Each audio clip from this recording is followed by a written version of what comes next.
You're welcome back to my channel. I'm Cyrus and this is Tuntum Network. Be kind to subscribe, like, and share. Leave a comment to help my channel grow. In today's episode, I wrote a letter which I meant to present to the president of my country, Ghana, because of what his election as president meant to me in 2016, and I'm going to read it to you in a minute. But before then, I want to give you a quick look back at what made me want to write this letter to him in the first place, and I'll make it super fast so you can watch the whole reading of my letter, which is just about 3 minutes long.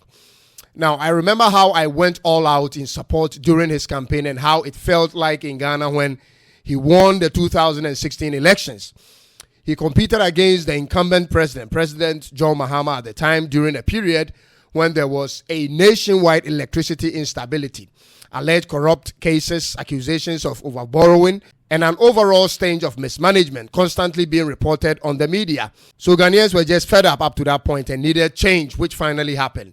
And today, ladies and gentlemen, the change we got has turned into something else. My personal disappointment resulting from his performance as president of Ghana for close to 8 years has made me want to write this letter to him.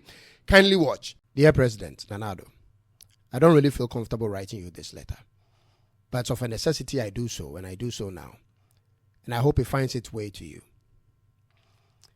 Do you know that I got into media and speaking on social issues because of you? I, as a matter of fact, took interest in following up on government business because you, Mr. President, you embodied the kind of leader I always wanted Ghana to have. You appear determined and driven, irrespective of the many times you tried and failed, because that was similar to my life story. I was your loudest fan in 2016, and if you had not won that election, I will till today still hold on to the belief that you, Mr. President, could have been the best president in Ghana. That never happened. I'm speaking from my heart. I was actually there at Nkoko Park when you came through with your team to address the crowd. And that was my first time being at a political rally. That day felt special, seeing a man who ran against all odds and was still prevailing. And when you went on to win and take over the seat of government, I was so proud of you, Mr. President, and thought that Ghana was finally in the right hands. Your running mate at the time was mostly spot on many issues, from the exchange rates to industrialization and digitization. He was always spot on. To many of us, you were a perfect pair, a breath of fresh air for many Ghanaians until you started your appointments and implementing your policies. Till today, Mr. President, I cannot fathom why you had to appoint so many ministers of state. Did you truly really have to do that?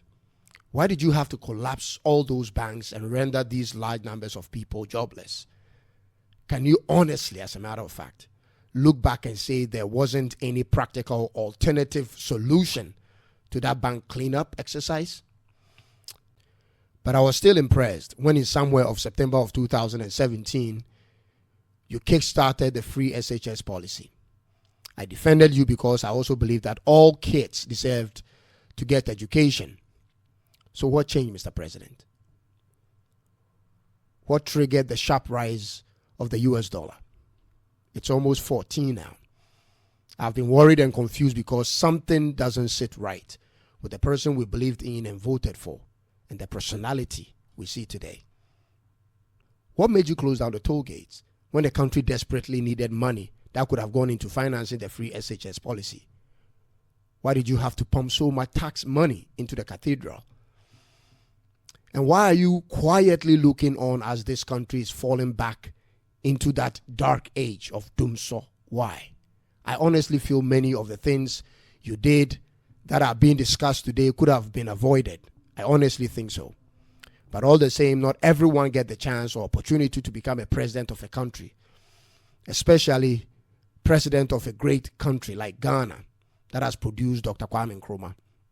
So I will accord you with all the respect and hope that you don't forget that the people are suffering. I pray this letter finds you.